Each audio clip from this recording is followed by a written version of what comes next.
National Weather Service in Burlington has issued a tornado warning for northern Franklin County in northern New York, west central Clinton County in northern New York, until 1:30 p.m. At 1:01 p.m. National Weather Service Doppler radar indicated a severe thunderstorm capable of producing a tornado. The storm containing the possible tornado was near West Bangor, moving east at 25 miles per hour. Locations in the warning include but are not limited to Malone, Chasm Falls, Brainardsville. When you can do so safely, please report hail or damaging winds to the National Weather Service by calling toll-free 1-800-863-4279 or by submitting a storm report at weather.gov/Burlington.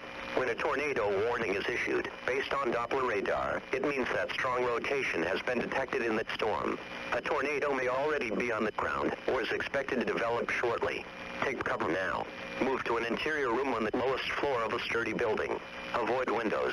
If in a mobile home or vehicle outdoors, move to the closest substantial shelter and protect yourself from flying debris. A severe thunderstorm watch remains in effect until 8 p.m. Wednesday evening for northern New York and Vermont.